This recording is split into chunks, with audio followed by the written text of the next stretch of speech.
So hey guys, welcome back to my another video. So guys, यहाँ पे आप सामने देख सकते हैं कि मैंने एक स्टिल लाइफ कॉम्पोजिशन बनाया है अपने हिसाब से, जिसमें मैंने दो ऑब्जेक्ट यूज़ किया है, ड्राइपरी यूज़ किया ऑरेंज कलर की, और उसमें से जो जार है उसका मैंने लेड जो ढक्कन है उसको साइड में रखा है। एक अपने हिसाब से कॉम्पोजिशन बनाने की कोशिश की है। तो इस ओवरऑल जो स्टिल लाइफ है उसका जो फ्री हैंड आउटलाइनिंग होगा, ड्राइंग होगी, उसको मैं डिटेल में यहाँ पर बताने वाला हूँ इस वीडियो में। तो क्योंकि बहुत से लोग अभी भी हैं कि जिनको ड्राइंग में दिक्कत होती है, समझ में नहीं आता कि हम ड्राइंग को स्टार्ट कैसे करें सामने अगर कोई ऑब्जेक्ट रखा हुआ है। तो ये पूरा ओवरऑल जो चीज़ है स्टार्ट से लेके एंड तक मैं आपको बताने वाला हूँ। तो जो ये ओवरऑल जो पेंटिंग होगी, मतलब या फिर जो फाइनल ड्राइंग जो होगी वो ऑयल कलर में होगी, जिसका जो सेकंड पैड है वो मैं लेके आऊँगा ऑयल कलर में डिटेल के साथ में। वीडियो को शुरू करते हैं। सो गाइज, अब ड्राइंग को स्टार्ट किया जाता है। सो गाइज, अब ड्राइंग को स्टार्ट करते हैं।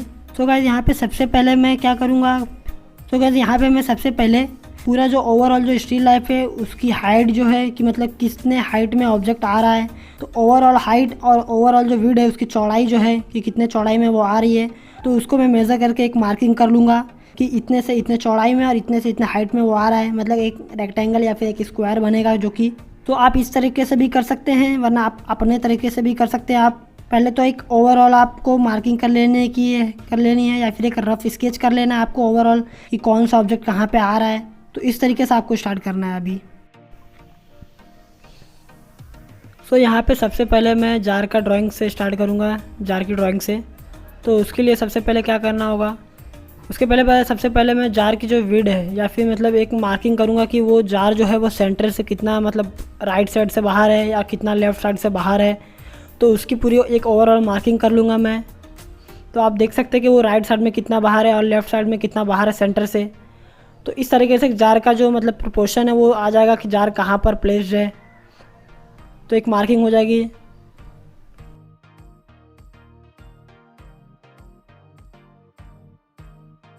सो यहाँ पे मैंने सेकंड ऑब्जेक्ट की जो रेड वाला ऑब्जेक्ट उसकी भी एक रफ मार्किंग कर ली, खाली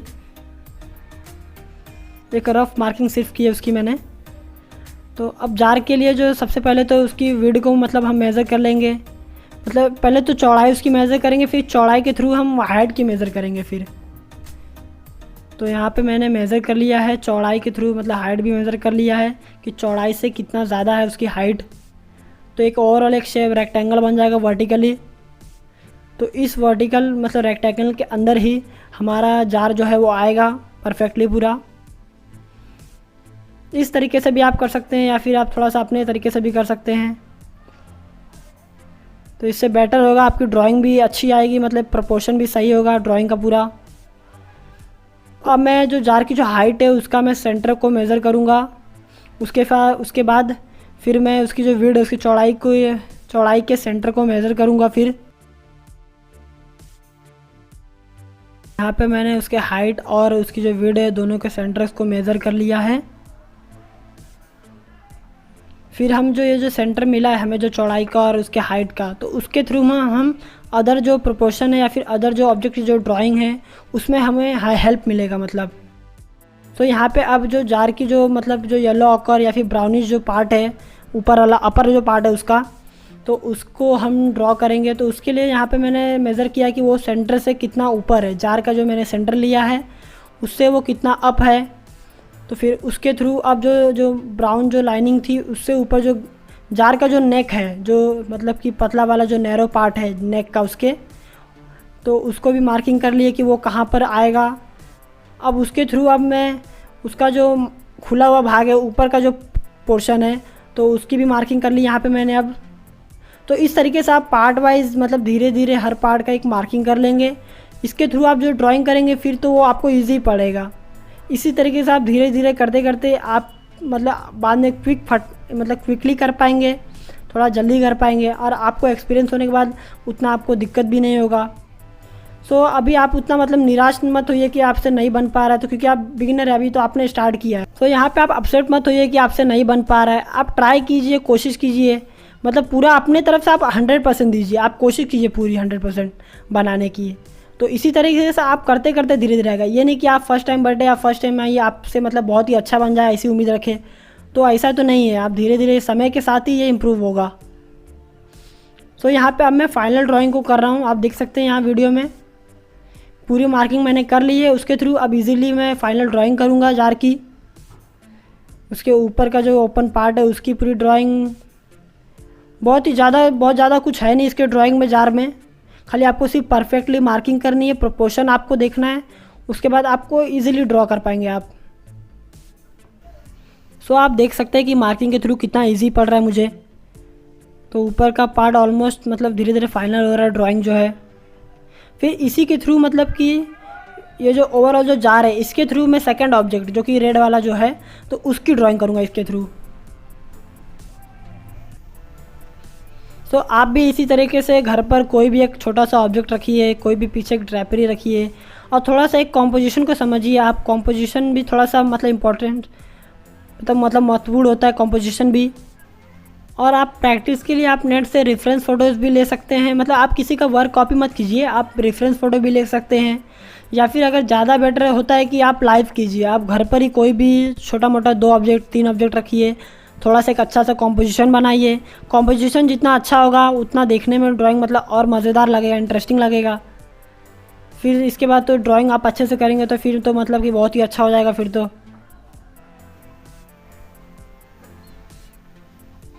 आप यहाँ पे थोड़ा सा समझ गए कि मैंने किस तरीके से ड्राइंग की। ओवरऑल पहले पूरे कॉम्पोजिशन का एक शेप लिया, फिर उसके बाद से मैंने एक ऑब्जेक्ट से स्टार्ट किया।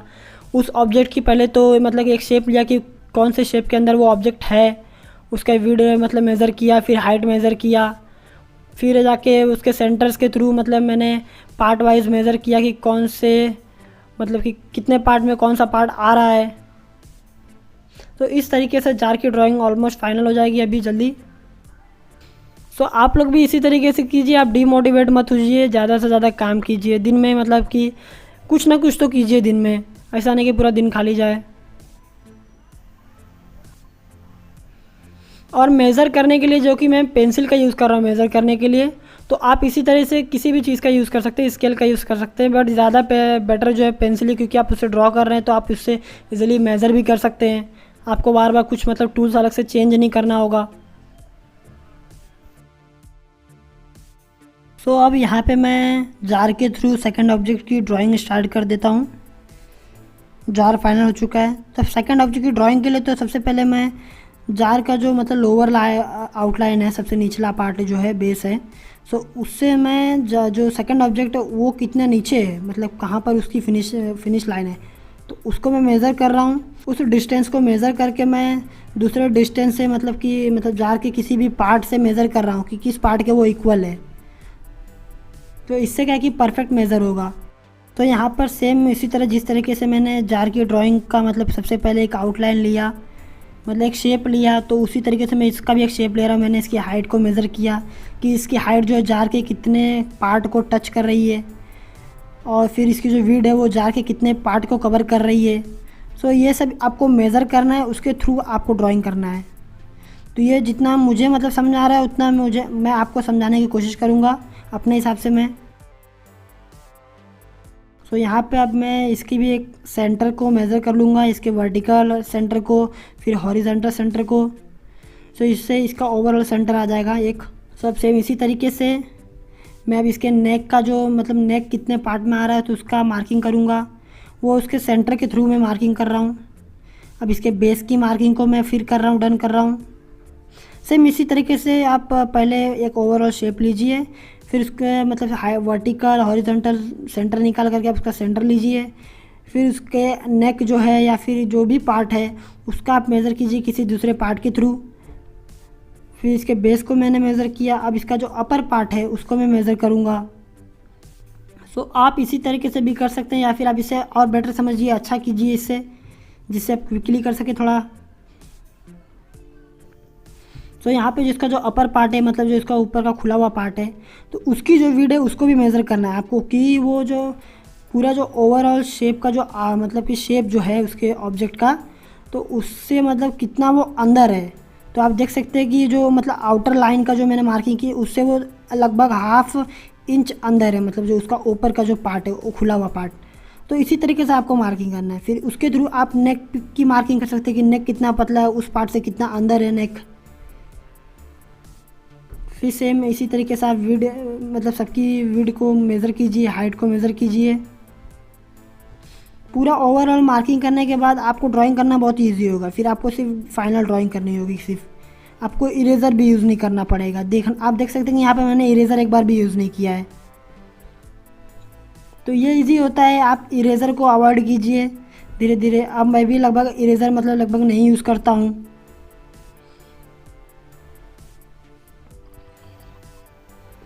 आप इस तरीके से करते जाएंगे या फिर इससे बेटर भी आप करते जाएंगे तो इससे क्या है कि आपको इरेज़र भी यूज़ नहीं करना पड़ेगा, जिस तरीके से मैंने अभी तक एक बार भी इरेज़र को यूज़ नहीं किया। और इससे आपकी ड्राइंग भी परफेक्ट बनेगी।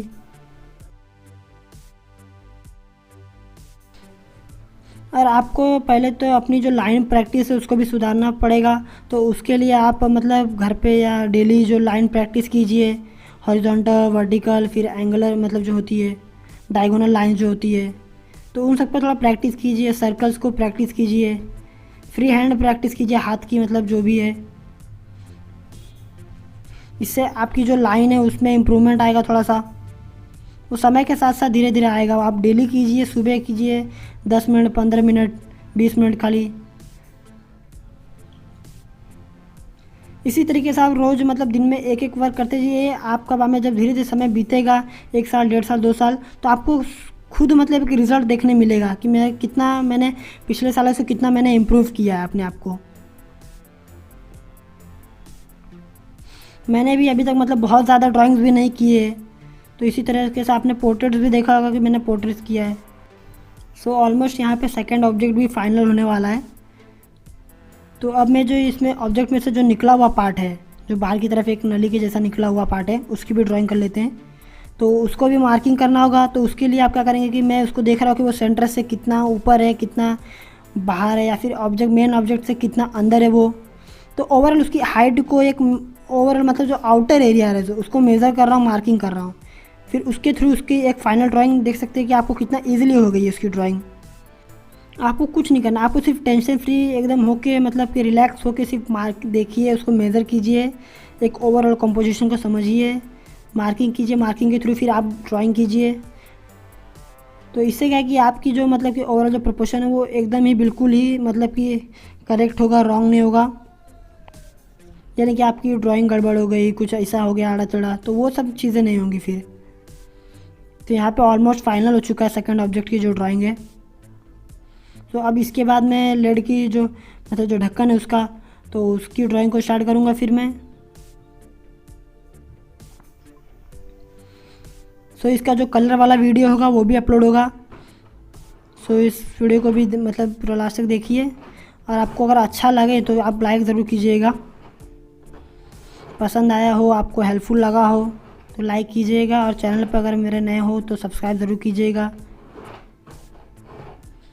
ताकि मैं आपके लिए और भी ऐसे आर्ट हेल्पफुल ट्यूटोरियल्स लेके आ सकूं। तो यहाँ पे इसका जो फाइनल होगा वो ये ऑयल कलर में होगा। सो गाइस, सेम उसी तरीके से जिस तरीके से मैंने जार की और सेकंड ऑब्जेक्ट की जो ड्राइंग की है, पहले तो सेम उसी तरीके से हम ढक्कन की भी ड्राइंग स्टार्ट करेंगे। तो उसके लिए भी सबसे पहले मैंने ढक्कन का जो अपर पार्ट है वो कहाँ पर जार को टच कर रहा है तो उसकी एक मार्किंग कर ली है। और फिर जो लोअर पार्ट है वो कहाँ पर टच कर रहा है उसकी एक मार्किंग कर ली है। सो और मेन तो क्या कि ये डायगोनली रखा हुआ है मैंने ढक्कन को, तो एक डायगोनली एक लाइन भी मैंने दूंगा जो कि एज टू एज बॉक्स से अपर कॉर्नर से लोअर कॉर्नर तक मैं मिलाऊंगा उसको। सो ये भी एक पूरा ओवरऑल बॉक्स के शेप में है जो ढक्कन रखा हुआ है डायगोनली। सेम वही प्रोसेस रहेगा जिस तरीके से हम बाकी जो दो ऑब्जेक्ट को मैंने ड्रॉ किया, सेम उसी तरीके से इसको भी होगा। सिर्फ ये कि आपको धीरे धीरे ड्राइंग करते करते आपकी ऑब्जर्वेशन पावर आपको बढ़ानी है, कि आपको सिर्फ मेज़र करना हो। बाद में आपको लाइन जो ड्रॉ करने के लिए ज़्यादा कुछ सोचना ना पड़े। आपने मेज़र किया, सीधे सीधे मार्किंग की, उसके बाद आपने डायरेक्टली ड्रॉ कर दिया बस। सो अब जो ढक्कन को पकड़ने के लिए जो यूज़ होता है, जो ऊपर निकला हुआ गोल सा है, उसकी मार्किंग भी करके हम सेम उसी तरीके से ड्रॉ करेंगे इसको भी।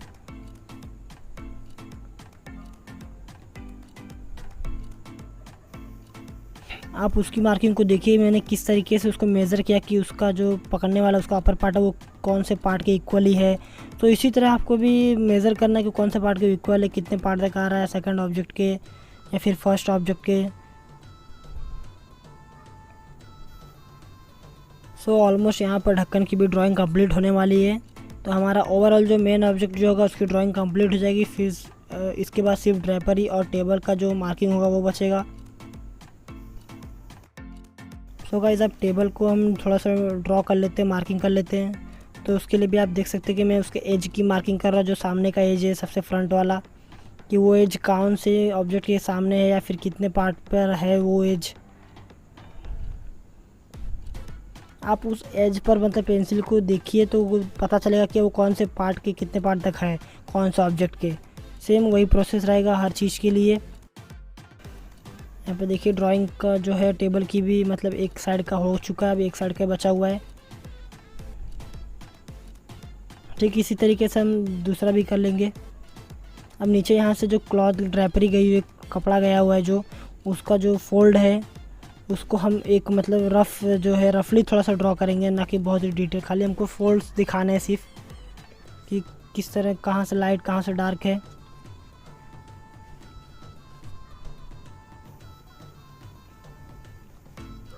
तो यहाँ पे ड्रेपरी को ध्यान ड्रॉ करते समय आपको ध्यान देना है कि आपको ड्रेपरी में ज़्यादा डिटेल वर्क नहीं करना है, आपको डिटेल वर्क करना है आपको सिर्फ मेन ऑब्जेक्ट में।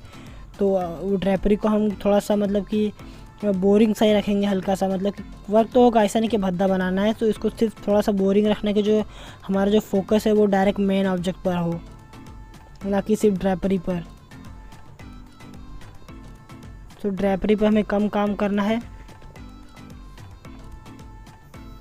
तो टेबल की अभी जो मार्किंग है वो फाइनल हो चुकी है रफली थोड़ी सी।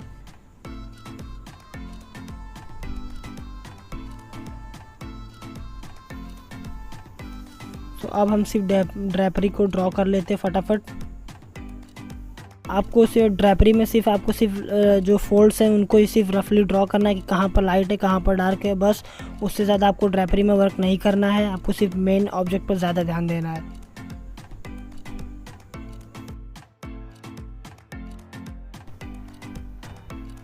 सो गाइज़ इस वीडियो को लास्ट तक देखने के लिए बहुत बहुत धन्यवाद। अगर आपको वीडियो पसंद आया हो, हेल्पफुल लगा हो, तो वीडियो को लाइक कीजिए, शेयर कीजिए अपने दोस्तों के साथ। और अगर आप मेरे चैनल पर नए हो तो चैनल को सब्सक्राइब कीजिए और बेल आइकन को दबाना मत भूलिए, ताकि मैं जब भी कभी फ्यूचर में आगे नई वीडियोस लेके आऊँ आर्ट की ट्यूटोरियल्स की या फिर हेल्पफुल वीडियोस आपके लिए, तो उसकी नोटिफिकेशन आपसे मिस ना हो सके। और अगर आपको इस ट्यूटोरियल से कोई भी रिलेटेड क्वेश्चंस पूछने हो तो आप मुझे कमेंट सेक्शन में पूछ सकते हैं। और ये भी बताइए कि आपको ये ट्यूटोरियल हेल्पफुल लगा कि नहीं लगा। सो गाइस मिलते हैं नेक्स्ट वीडियो में।